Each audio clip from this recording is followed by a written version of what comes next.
सैयदना Umar bin Khattab रज़ियल्लाहु तआला अन्हु के दौर में एक मुसलमान था, उसकी शादी जरा किसी अमीर घर में हो गई तो उसकी बीवी हर बात पे उसको डांट देती थी, अक्सर डांटती रहती थी, आपको नहीं कह रहा हूं।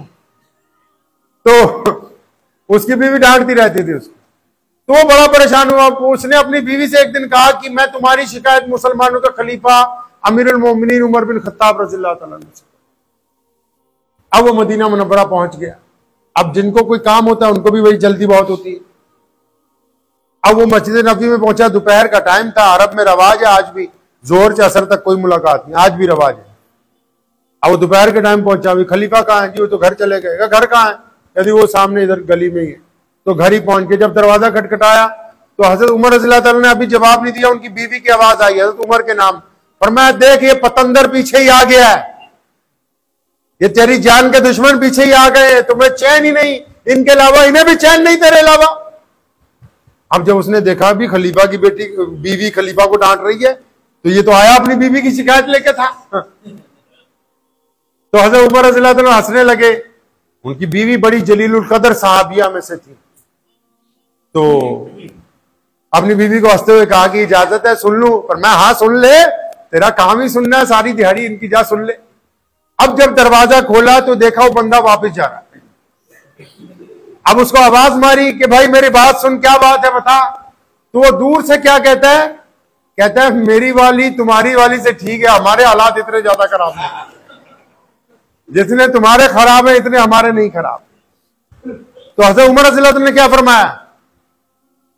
जो मर्दों को कह रहा हूं अब जो ज्यादा हंसते, फरमाया सुन मेरे बेटा, ये हमारी गैर मौजूदगी में हमारे बिस्तर की हिफाजत करती, हमारी औलाद को पालती, हमारे माँ बाप की खिदमत करती, अपने घर को छोड़ के आई हैं, हजार दुख दर्द बर्दाश्त करती हैं।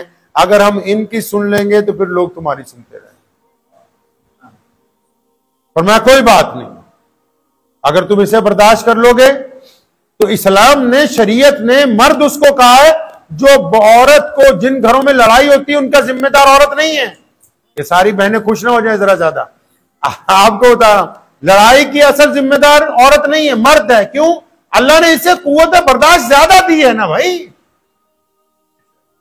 तो इसे बर्दाश्त करना है।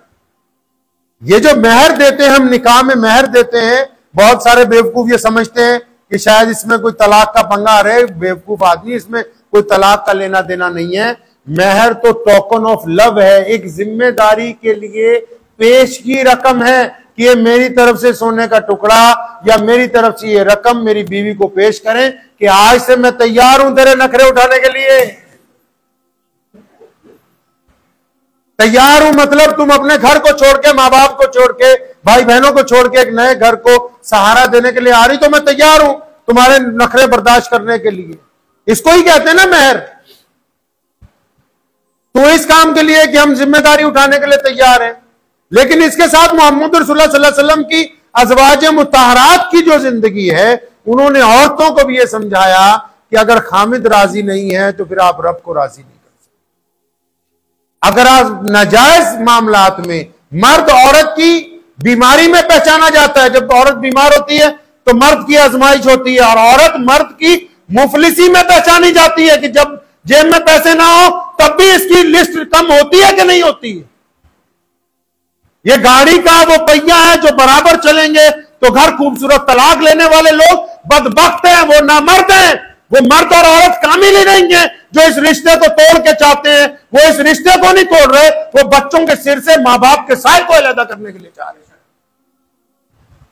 वो अपनी जिंदगी के लिए एक मासूम जिंदगी को बर्बाद करने वाले लोग जो है वो इंसानियत के जुमरे में नहीं आते। अल्लाह ने फरमाया तलाक हलाल है, लेकिन मुझे पसंद नहीं है। जो खानदान में मशवरा देती हैं बैठ के दूसरी औरतों को, जो मशवरा देते हैं, जो अपनी लड़ाइयों की वजह से, अपनी जिद की वजह से, अपनी अना की वजह से किसी की बेटी की, किसी के बेटे की तलाक करवाना चाहते हो, तुम मिल्लत इस्लामिया के बदबख्त लोग हो। और कल क़यामत के दिन अल्लाह हुजूर के यहां जवाब देना होगा। इतनी जल्दी बख्शे नहीं जाने वाले।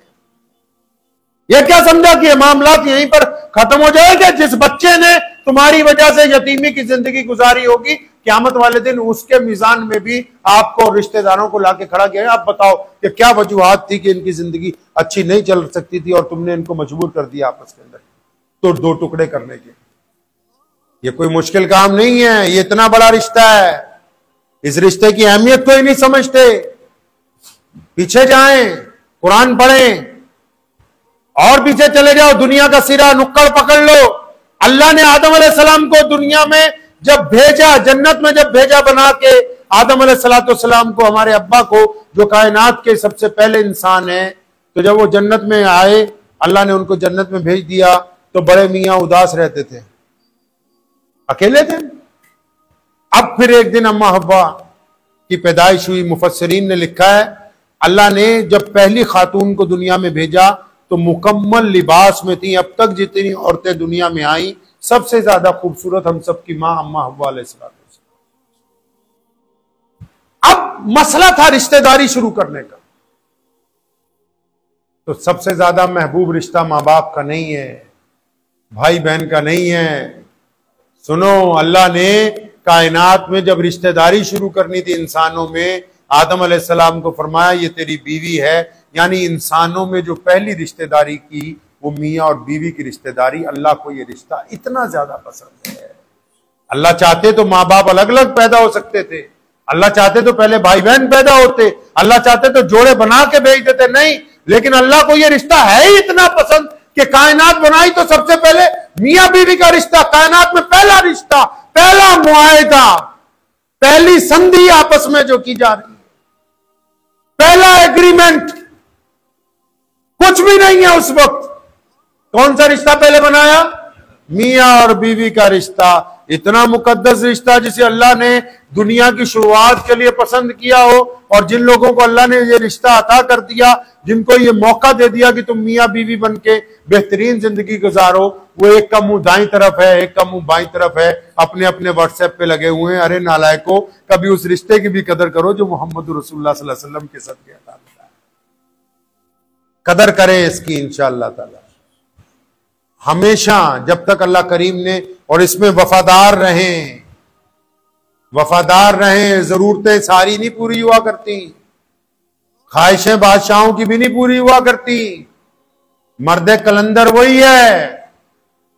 कलंदर समझते हैं ना, आजकल लोग समझते हैं बस जो बहुत बड़ा पीर बाबा आ जाएगा और जोर जोर से कहता हो हक अल्लाह, बस यही कलंदर। अरे कलंदर वही है जो रिस्क हलाल कमा के ला रहा है, पंजगाना नमाज के साथ अपने बच्चों को हलाल माल खिला रहा है, ये कलंदर है। कलंदर है ये बेटी, ये बीवी, कि जो अपने घर की चार दीवारी में कम वसाइल के साथ अपने जिस्म को ढांप के उसकी इज्जत को रखते हुए अपने बच्चों को पाल रही, ये कलंदर है। अल्लाह के नजदीक इसकी बड़ी इज्जत है। कलंदर वही थोड़ी है जो पहाड़ों में फिर रहे हैं, दरख्तों में बैठे जानमाज बिछा के फिर फोटो खींच के डाल रहे हैं। नहीं नहीं नहीं, नहीं भाई, कलंदर ये मियां बीवी है जो कम वसाइल में मिल्लत इस्लामिया के बच्चों की परवरिश करते हैं।